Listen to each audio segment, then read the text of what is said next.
Hi, Francis. How are you? I'm good, Alistair. I'm you. Fantastic. It's Alistair from MMA Republic in South Africa. Thanks very much for your time, first of all, sir, and how are Yes, things I going? spoke to you before. Yes, I remember before. Stipe Good, Miocic. good. Good stuff. Uh, Everything goes well. Fantastic. Very nice to speak to you again, Francis. Francis, my first question to you is I just want to get some indication about your camp. I know you're based out of, well, formerly based out of MMA Factory in France, bouncing between that and the Performance Institute in Las Vegas. Just tell us a little bit about this camp going forward. Have you been mostly based in Las Vegas or have you been spending much time in France? No, in Las Vegas. I was in Las Vegas for my whole camp. Okay, fantastic. And do you use Mm. other gyms around there for sparring, or are you getting everything you need at the PI? Yes, yes. No, you can have everything in the PI. The PI put the infrastructure on your disclosure and maybe a strength and conditioning coaches. But if you want like a MMA style, something tactical, you have to be, or you have to bring your own people, your coach or your partner and everything, or you have to go out to another gym. Okay. And is there other gyms in the area that you're using? I heard Kevin Lee mention that you've popped down to places like Extreme Couture, and are there any other gyms that you utilize for sparring? Yes, yes, that was. I mostly go in Swim Couture for this camp because there were a lot of you guys there to spar with. So I spar there like twice a week or three sometimes. Yeah, so that's when I spend most of my time. Then when I have to do a mid work, sometimes it's in the PI. But otherwise, you'll be at the same.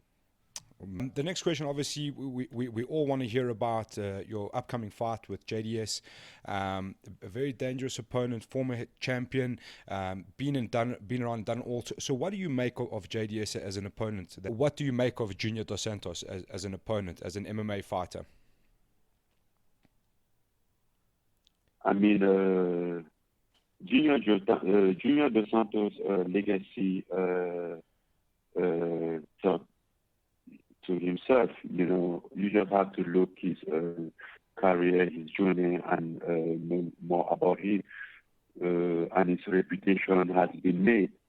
Uh, you have to look back of his recent his last three fights, and you understand which is Junior Dos Santos. He was the UFC champ twice, so it's very very important asset opponent and also very dangerous.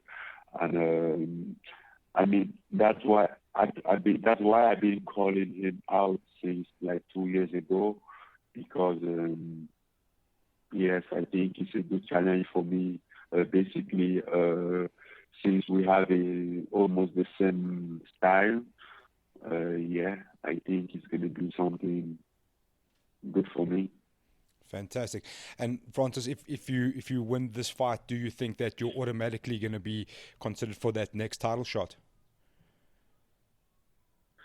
Yes, I think so. I think it's going to be automatic because I was expecting to have a title fight instead of this fight, but they gave me this fight. Then I assumed that I have to regain my position to stand strong by having another win. So then I go for it.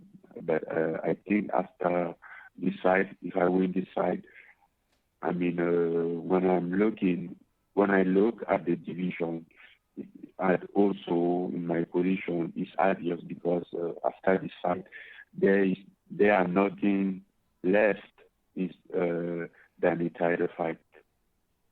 Okay. Otherwise, what would be the next matchup for me? For me, if it's not a title fight, then nothing will really make sense. Absolutely. And obviously from the African continent, we're really rooting for you to get that title shot. With that in mind, obviously the next title fight at heavyweight is Daniel Cormier versus Stipe Miocic, one of which you've faced before. So for your career and for your legacy as a heavyweight champion, which fight would you prefer? Would it be to fight Daniel Cormier or that rematch with Stipe? Honestly, for that question, I don't really have a preference because, like, let's fight DC. You'll be a good, very good thing because he has done a lot and he won he won a retire and yes, fight him before his retirement. It will be something very good. And also about Stipe, I mean, the fight against Stipe is obvious. I'm gonna fight Stipe back. Doesn't matter what happens. I'm gonna fight Stipe back. I'm gonna have that rematch. So I know that Stipe is there, and I'm gonna fight him sooner or later. But about DC, I don't know if he's gonna be there for a long time. So if I have an opportunity to fight him too, it's a good thing. So for me, it's kind of like a win-win. It's good both ways. Awesome, absolutely, man. So, Francis, there was one thing I wanted to ask you about Junior, your next opponent. The news that's been going around quite recently was your remarks about his black belt, saying you don't believe that he's a black belt. Can you just explain to us what you mean by that? Excuse me? You mentioned before that you don't believe that Junior is actually a black belt because you've never seen him take anybody down to the ground. So I'm just trying to see what you mean about that. Is it do you honestly think that he's not really a black belt, or you just trying to shake his feathers a little bit? No, I mean, to be honest, I don't believe that. Am I wrong? But I don't believe that because I have seen Junior Dos Santos in some position in the fight, in the ground position. Then how he handled that, I think even as a white belt, I could handle it differently. I mean, I'm, there's something like black belt is a lot of experiences as a fighter. So like when they are in some position, it's just instantly they just instantly take some attempt something because it's natural for them. But I have seen Junior in some situation and he didn't act at all like that. Besides that, I never see him attempt something. I mean, this was even as a defense, but besides that, I never see him attempt nothing regarding that fact. So yes, I don't believe it. Awesome. Francis, what I just wanted to ask you another tricky question. Obviously, you moved from your hometown, you moved across to France to pursue boxing. In France, MMA is still illegal. So, if there was a scenario in 2020, which would you prefer to fight for the UFC back in Africa or in France if it was legalized? So first of all, they are nothing. UFC haven't planned nothing for Africa. You're saying that's for sure. There's no plan for Africa. Yes, there are no planning even for Africa, and I know how much the fought, how much the struggle to have MMA legalized in France.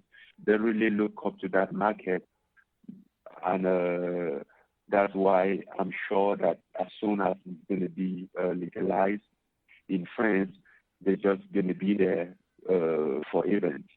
And then I was trying to mention Africa. There are a lot of economic, like sometimes you can notice that economic-wise, they are not really excited to go to Africa. So it doesn't sound like it's going to be like soon or something was going to be next year, or so they are not. It's not comparable. Okay, fantastic. Thanks for that update. So Africa knows we're still waiting a little bit longer to see the UFC arrive.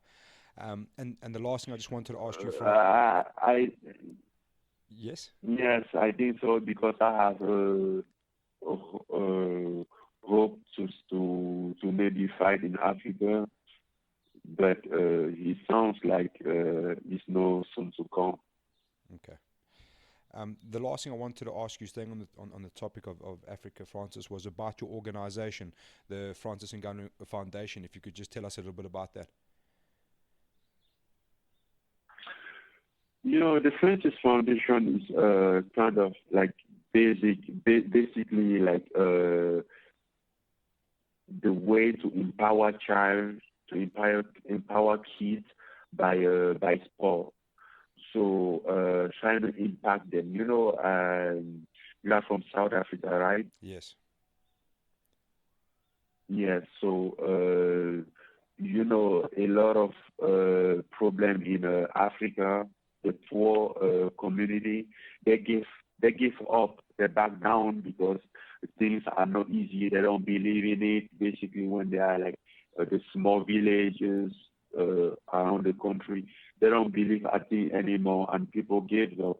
Kids gives up at very young age, and that's something that I've been through, and that's something that I know how it works because I was there. Then it was very difficult to handle when I came up with my dream to become a world-class boxer because nobody believed at it. I mean, they give up to their dream, but it sounds like they want you to give up to your own because they don't believe in it. They are discouraging you, and it was kind of like struggle. I had to struggle with people like to say no. I have to try. I have to chase my dream. It doesn't matter what, if I fail or not. Yes, and that's why I'm trying to. And I think honestly that was a bless. I had that chance as a kid to have that power, to have that motivation, which is not the case for a lot of kids out there. They're just knocked down by the system and they gave up everything. So the Francis Ngannou Foundation is just to help them to believe in themselves, to believe in their dream, and to get, to believe in something, to believe and hope, keep hoping in themselves, and that would help them to get out of their situation because that's exactly what brought me here. What brought me where I am today is hope. I was meant to lose. Everything was against me, but I never gave up. I kept believe in myself. I kept hope always, and I think that's why I end up here. And I truly believe that we in Africa, we have a lot of potential. We have this struggle spirit, which is like kind of an advantage for us to wrestle and then to win what we want. But if we don't believe, we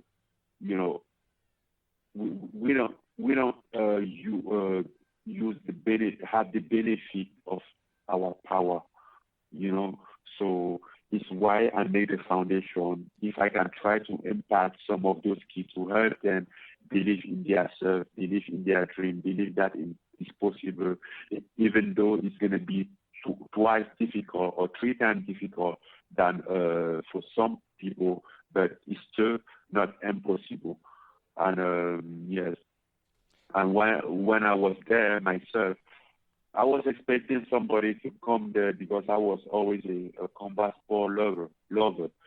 So I was expecting somebody to come there with to build a gym. I mean, I still think about it, and I think I see how I was excited if I would be excited if something like that happened.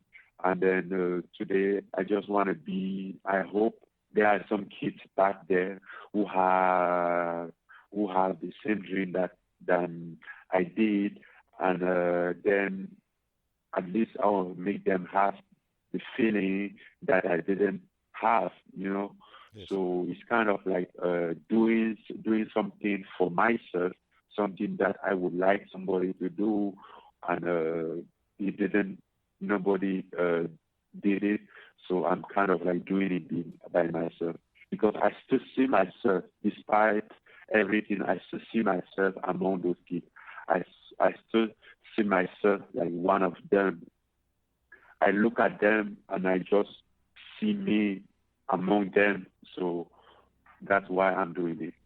Amazing, Francis. That's a beautiful and very strong message, and we wish you all the best with that. And thank you very much for your time once again. And all the best. Africa is behind you, brother, and hopefully we're going to see you get your hand raised and next stop to that title shot. Thank you, Alistair. Thank It you was very much. nice talking to you. You too. Thank you, Francis, and all the best, eh?